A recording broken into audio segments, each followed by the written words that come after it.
the population is decreasing and it's almost like 1.9 now, even in a country like India. So we have to sort of sit up and wonder, why is it decreasing? There may be many causes, as I see today, but every other day you see another new IVF center cropping up.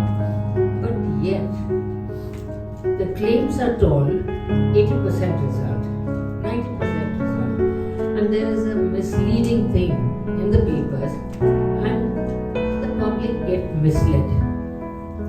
Why do public get misled about infertility?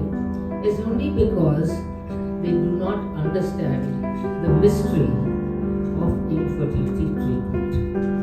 It's like not a baby shower where you're pregnant, and of course, from the time you're pregnant, those two lines that you see, then from the second month, third month, fourth month, and then ninth month, you deliver. It's fair enough. Or if you have a cardiac problem, then you put a stent, fine. Or you have a kidney problem, and then you get a good success rate. Infertility is not the same, because you do a lot of treatment. I've seen many people coming with 4 and 5 failures, and then when you look at the report that comes to me, because mine is a tertiary hospital, what did they do in the first IVF cycle to what they did in the 5th IVF cycle is the same. So, if you do the same thing, you get the same result. But yet, the pockets are empty and the result is negative. So, what makes Santana fertility very different from the rest of the infertility clinics? To join hands with him and Magnet Hospitals. Thank you, sir. And that is why I think Magnet Hospitals and Santana, it really went a lot, it really thought for me that it is a match made in medical heaven. So I'm very happy at this point of time to reveal the logo of Santana Fertility.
What we plan to do in this also